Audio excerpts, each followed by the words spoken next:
Christmas dinner was the moment my dad decided to tell me I was the biggest embarrassment to the family. He said it loud enough for the whole table to hear, loud enough for the laughter to stop in the middle of the room, loud enough that even the chandelier above us felt like it went still. 1 second, I was staring at the candles flickering across the polished wood of the dining table, and the next, I was listening to my own heartbeat thudding in my ears, slow and cold, the way it sounds right before something breaks inside you. It happened in his usual voice, too, that calm, controlled tone he used whenever he wanted to humiliate someone without raising them volume. He stood at the head of the table with a champagne flute in his hand, pretending like he was giving a holiday toast. Talk about family and values and reputation. Then he paused, turned his head, and locked his eyes on me. For a moment, I thought he was going to compliment my dress or say something polite, to smooth over the tension that had been hanging between us all year. Instead, he said that I was the biggest embarrassment to this family, just like that, like he was reading the weather. Forks stopped in midair. The cousins who had been whispering about gifts froze with half smiles still on their faces. Someone let out a soft breath that sounded almost like a gasp. I saw the phones come up first. 2 of them at least, maybe 3. People pretending they were checking messages when everyone in that room knew exactly what they were doing. My mom stared straight ahead, as if she could disappear into the centerpiece. My brother lowered his eyes to his plate. Before I go any further, let me pause, where everything inside me felt like it was cracking open. I always wonder what people are doing when they listen to stories like this. It makes the world feel strangely close for a moment. If you feel like sharing later, tell me what you are doing right now while you listen. When all of this happened, I was sitting at that table, feeling the warmth from the fireplace behind me, but the air around my shoulders had turned cold as ice. My fingers rested on the stem of the champagne glass. I remember how steady they looked, almost detached from the rest of my body. It surprised me because I thought I should be shaking or crying or angry, but I felt none of that. No heat, no shame, no panic, just a deep, hollow stillness, like someone had shut down every light switch inside me at the same time. The kind of stillness that comes only after you realize you have been losing pieces of yourself for years. And this is simply the moment someone says it out loud. I lifted the glass and took a small sip. The champagne tasted more bitter than crisp. Maybe it was just the moment, or maybe it was the way my dad's eyes stayed on me, waiting for a reaction, wanting an explosion. When I set the glass back down, I heard the soft click of it touching the table. That tiny sound felt louder than the voices around me. So consider I am dead. That was all I said. No raised voice, no dramatic tone, just a sentence that felt like it had been sitting inside my chest for years, waiting for the right time to walk out. My dad blinked, maybe surprised that I did not cry, or apologize, or shrink the way he expected. The room held its breath. When I pushed my chair back, the legs scraped the hardwood floor. Slow and deliberate, I stood, reached for my coat that hung on the back of the chair, and slipped it on, with movements that felt almost ceremonial. I did not look at anyone, not even my mom, because I knew if I let my eyes wander, some part of me might hesitate. And I could not afford hesitation. Hesitation was how I had been raised. Do not upset your dad. Do not question him. Do not challenge what he believes. Tonight was the first time in my life I chose to do the opposite. As I walked past the table, I heard a few hushed voices. Someone whispered, "What did she just say?" And another voice answered, "I think she said she is dead to them." Someone else muttered that the camera was still rolling. Maybe it was all of them. Maybe it was only one. It did not matter. None of it mattered anymore. The house smelled like pine and cinnamon and expensive candles. It was the scent of every Christmas we ever had. But it felt foreign now, like it belonged to another family. My boots clicked against the marble entryway as I moved toward the door. Behind me, I heard my dad say something under his breath, but I kept walking because I knew anything he said next would only make it worse. I pushed open the front door, and the winter air hit my face, sharp and clean. The cold wrapped around my shoulders, and for the first time that night, I felt something real. My breath came out in a pale cloud as I stepped outside. The lights from the windows behind me cast long shapes across the snow, bending and shifting as people inside moved closer to watch me go. I did not turn around. I would not give them the satisfaction. I walked to my car, my footsteps crunching softly on the snow that had started falling earlier that day. Evening. Each step felt strangely freeing, like I was walking out of a story that had been written for me long before I ever had a chance to choose my own lines. When I reached the car door, I stopped for a moment and looked at my reflection in the window. My face looked calm, almost serene, not broken, not angry, not afraid. Just a woman who finally understood that the person who was supposed to love her unconditionally had been pulling her apart piece by piece, year after year, until there was almost nothing left. And that woman had finally stood up from the table. I slid into the driver's seat, closed the door, and let the silence settle around me. The warmth of the car wrapped around my legs as the engine hummed to life. My hands stayed steady on the steering wheel. For a moment, I watched the house through the windshield. I could see silhouettes moving behind the curtains, heads turning, hands gesturing. Maybe they were talking about me. Maybe they were replaying what happened, or maybe they had already moved on. That was the thing about my family. They cared deeply about appearance, but never enough to look inward. As I backed out of the driveway, one of the upstairs lights flicked on. It might have been my mom. She always tried to soften the impact of my dad's cruelty, even when her silence ended up hurting me more. But tonight, I could not think about her or anyone in that house. I needed space. I needed air. I needed my own life back. I turned onto the long road that led away from the estate. The streetlights glowed faintly against the falling snow, and the sound of my tires on the pavement felt rhythmic and grounding. My phone buzzed several times on the passenger seat. I did not check it. I knew exactly who it was. A part of me wondered how long it would take before someone tried to spin the story, or tidy it up, or pretend it had not happened. That was always the cycle. But something had changed tonight. I had changed. A few miles from the house, the tension in my chest loosened. My breath came easier, deeper. The world outside blurred softly as the snow thickened. I cracked the window open and let the cold slip into the car, letting it sting my cheeks, clearing the fog inside me. I thought about all the years I tried to win my dad's approval, all the rules I followed, the choices I made to keep the peace, and how in one moment, with one sentence, he made it clear there was never any peace to keep. It struck me then that what happened at the table was not the beginning of the story. It was the conclusion of a lifetime of trying to belong to a family that only loved me when I fit the version of myself they wanted. And I knew that if I stayed, if I swallowed the humiliation, if I pretended everything was fine, I would lose myself completely. By the time I reached the highway entrance, the ache in my chest had shifted into something steadier. A sense of resolve, a quiet promise I made to myself as the wind pressed against the side of the car.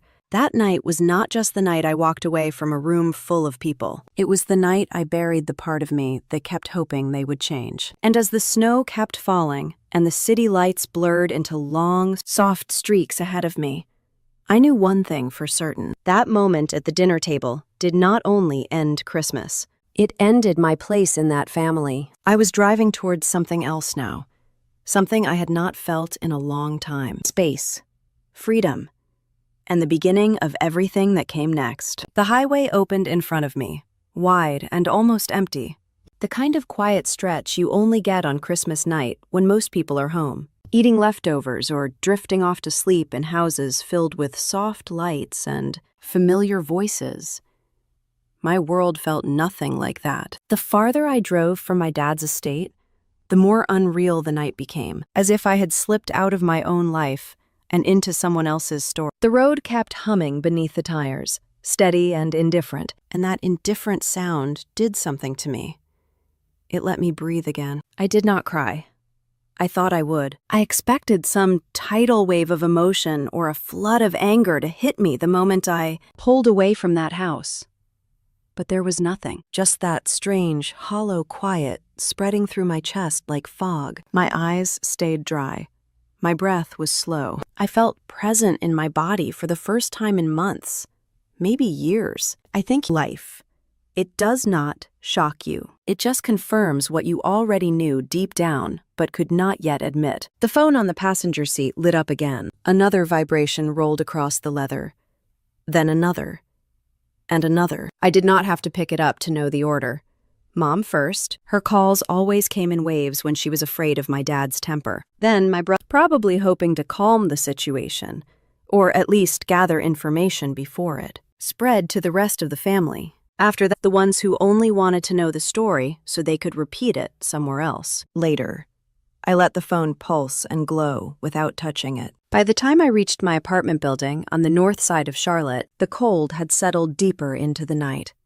The parking lot was almost empty.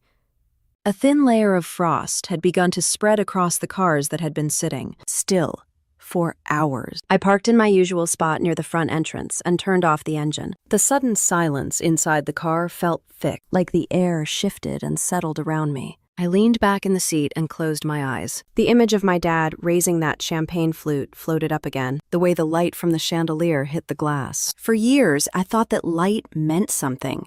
Pride, approval, some kind of warmth. Tonight, it just looked harsh, empty, like every holiday toast we ever had was a performance he expected us to applaud. I opened my eyes and stared at the ceiling of the car. My heartbeat had steadied. My breathing was still calm. That calm scared me for a moment. I wondered if it meant something inside me had finally gone numb. Or maybe it meant the opposite, that after years of bending myself into someone I was not, the real version of me finally had room to exhale. I grabbed my bag from the back seat and stepped into the cold. The wind stung my cheeks as I walked to the building entrance. Inside, the hallway was dim and quiet. A few Christmas wreaths hung on doors, the kind made of plastic berries and ribbon you can buy in bulk at any store. They looked cheerful in a way that felt disconnected from the night I had just lived. When I unlocked my apartment and pushed the door open, the darkness swallowed me. I did not turn on the lights. I dropped my keys on the small table by the entrance, took off my coat, and sat on the floor with my back against the couch. The silence felt different here. It had weight. It had shape. It spread through the room like a steady tide. I finally picked up the phone, not to call anyone back, but because the notifications kept flashing and I needed to silence them. The screen lit up in a flood of missed calls and messages. Mom's name repeated over and over. My brother's texts were short, urgent, incomplete. A few cousins had already sent question marks, as if I owed them an explanation. I turned the phone face down on the rug and let out a slow breath. I thought that would quiet things for a moment, but the phone vibrated again. Another message, another call. Their world was still spinning fast. Mine had slowed to a crawl. Eventually, curiosity tugged at me and I lifted the phone again. This time, it was not a call. It was a message from one of the younger cousins. A link.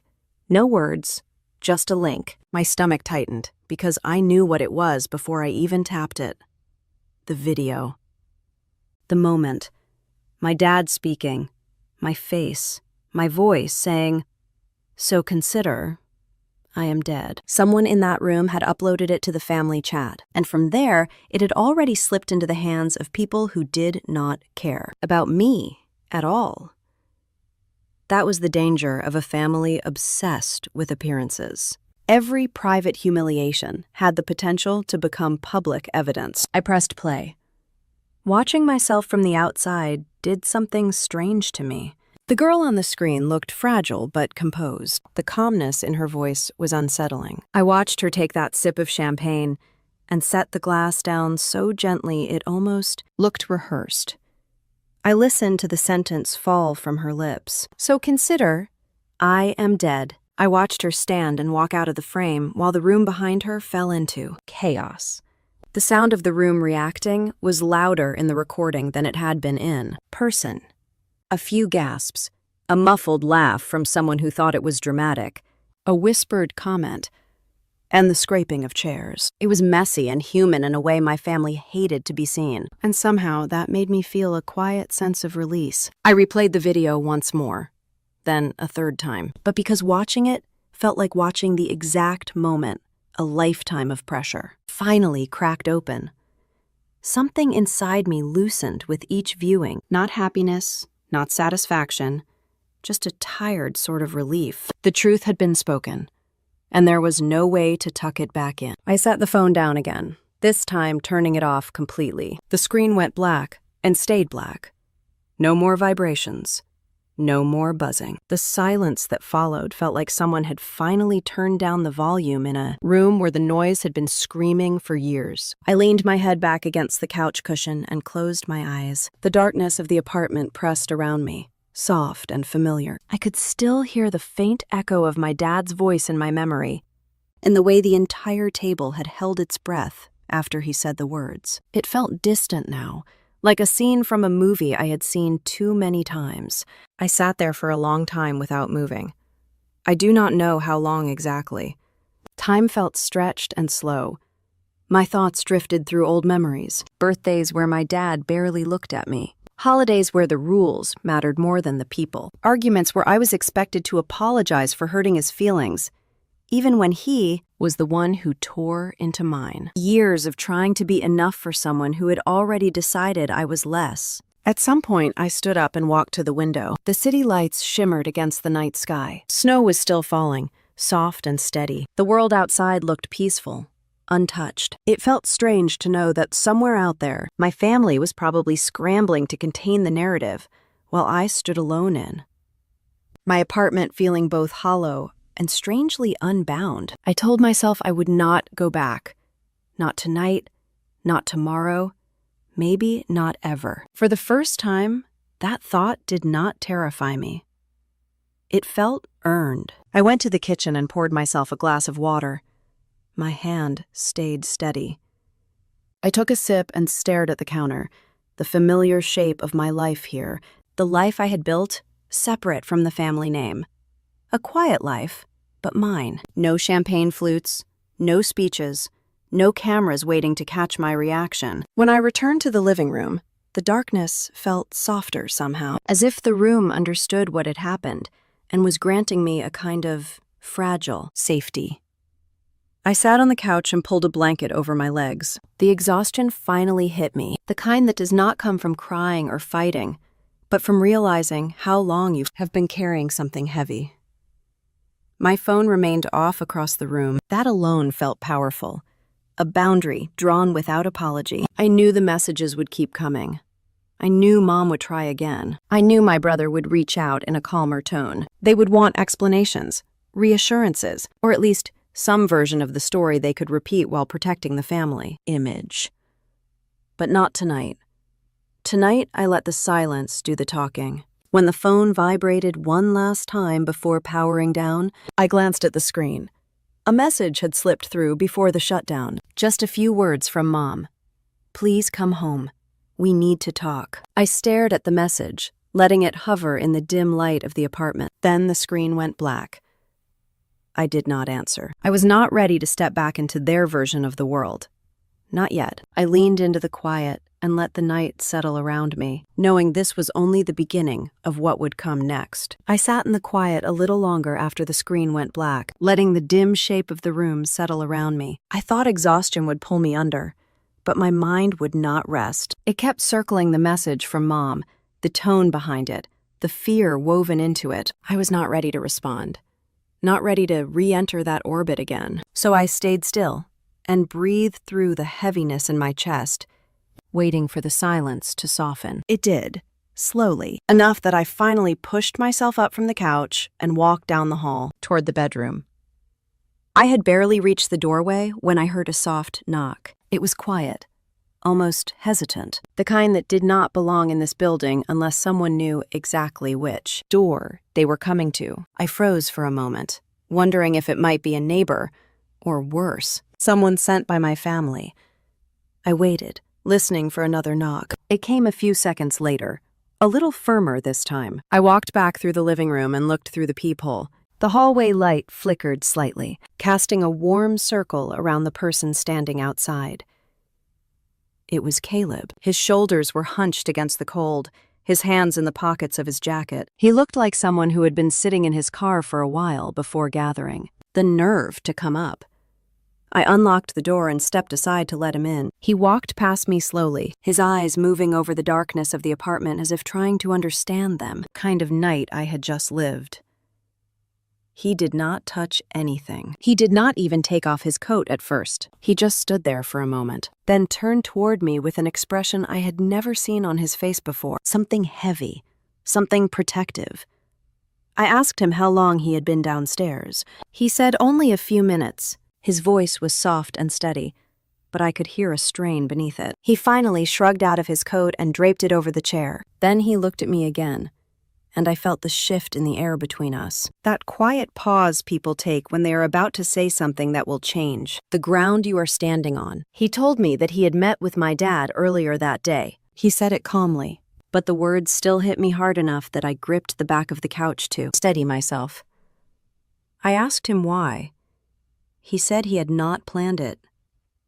Someone from my dad's business circle reached out and said my dad wanted a conversation. He thought it was something about me, something important, so he agreed. He moved closer to the window and looked out at the falling snow while he spoke. I think it was easier for him not to look directly at me while repeating what had been said. My dad began the conversation by mentioning the holiday, the family, the pressure of leadership, and the strain of carrying a legacy. It all sounded rehearsed, a warm introduction to clear the path for something colder. Then my dad shifted tone and asked Caleb about his work.